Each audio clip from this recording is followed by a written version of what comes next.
Today's deep relations between Germany and Israel are a miracle. It took two powerful statesmen to lay the foundation. Two elder statesmen headed the two countries. David Ben-Gurion as first Prime Minister of Israel, and Konrad Adenauer as first Chancellor of Germany. Serving as German ambassador to Israel, I experience every day the relationship between Israel and Germany is unlike any other. Today, we are partners and friends, and to me personally, that means so much. After the inhumanity and the monstrous crimes of the Shoah, friendship with Israel is not something we Germans can take for granted. So we're very grateful for it. We have learned lessons from history. One of the most important lessons is to stand by the state of Israel, to be committed to its security. Today I'm proud that Germany and the state of Israel are friends, allies and partners. No two countries have better learned and understood the lessons of our painful past. It is why we are committed to our friendship and our shared democratic values. It is why when we see people on the world stage distort the memory of the Shoah, we're united in our disgust. In the flow of history, our friendship today is remarkable, and the foundation stone of it was laid 70 years ago by Israel's first Prime Minister, David Ben-Gurion, and the Federal Republic of Germany's first Chancellor, Konrad Adenauer. In David Ben-Gurion's study at Sde Boker, we asked Israeli legal scholar and political advisor Avi Weber about Konrad Adenauer's contribution to the Luxemburg Agreement. For Konrad Adenauer, the Luxemburg Agreement was the bridge to normality. It symbolized all that had to be repaired in Germany, all hope that should be given to Germany, and to be a concretization of the moral obligation on German people for the future of Germany. In Konrad Adenauer's garden pavilion overlooking the Rhine Valley at Rundorf, we asked the German historian Michael Burchard about David Ben-Gurion's contribution to Luxemburg Agreement. Well, one has to see that Ben-Gurion, David Ben-Gurion, was a true Zionist, and he dreamt, like every Zionist, the dream of the own country, of Israel being the Eretz Israel being the safe haven for the Jews all over the world.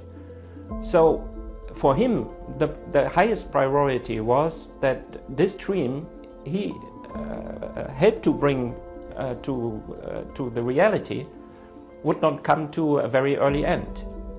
And one has to see that in Israel, this very young state lacked basically everything. It lacked energy, it lacked oil, there was no money, there was the blockade of the Arab states, and above all, they didn't have enough weapons.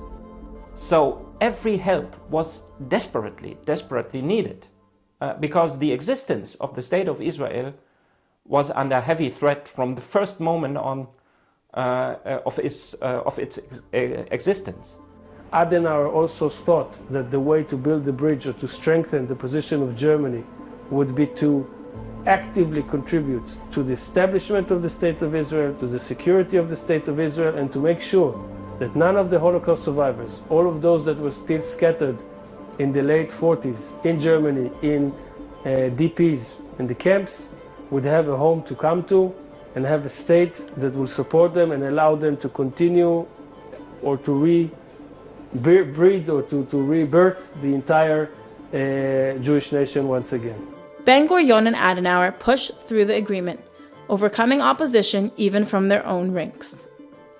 And this dimension is that Ben-Gurion, in the beginning, but also later on, did speak about another Germany, a different kind of Germany. One has to see that this argumentation was rather on very shaky ground, because of course there still was anti-Semitism in that time in Germany, and there was no dealing with the past at all. But he said there's a different Germany, and there's a generation coming up that has nothing to do with the crimes of the past. We would see that the public in Israel was very split. Some people welcomed very much the German support, But some people were talking about blood money and actively challenging the government. A lot of relatives of Holocaust survivors brought their fate to the table. And they said, how can we forgive? Look at what happened to us. I think this was the most problematic argumentation for Ben-Gurion, because how to counter this? And in that regard, he did look at his own fate. I don't want to run away again. I want to sit here in my country. I don't want to run after Germans and spit in their face. I want to sit in my country and build it up. The Luxemburg Agreement had long-term consequences on the mutual relations of Israel and Germany. Many would argue that his decision in the beginning of the 50s have proven over the years to be right. Him following his conscience and his important leadership brought Germany to be a paramount player, not only in the world, but also in our region. I think the by far most important consequence of the agreement was that the trust between the two countries did grow, which could not be taken for granted after the Shoah. And this was also due to the fact that after some time, David Ben-Gurion found out that Adenauer himself did observe meticulously that this agreement was being brought to reality. Every detail was fulfilled. And what about the personal relationship between the two state leaders? Konrad Adenauer and David Ben-Gurion had something that you could call really a friendship. And that's not far from a miracle, because you still have to take into account that the Shoah wasn't many years ago, just a couple of years ago. And they had a very, very close relation.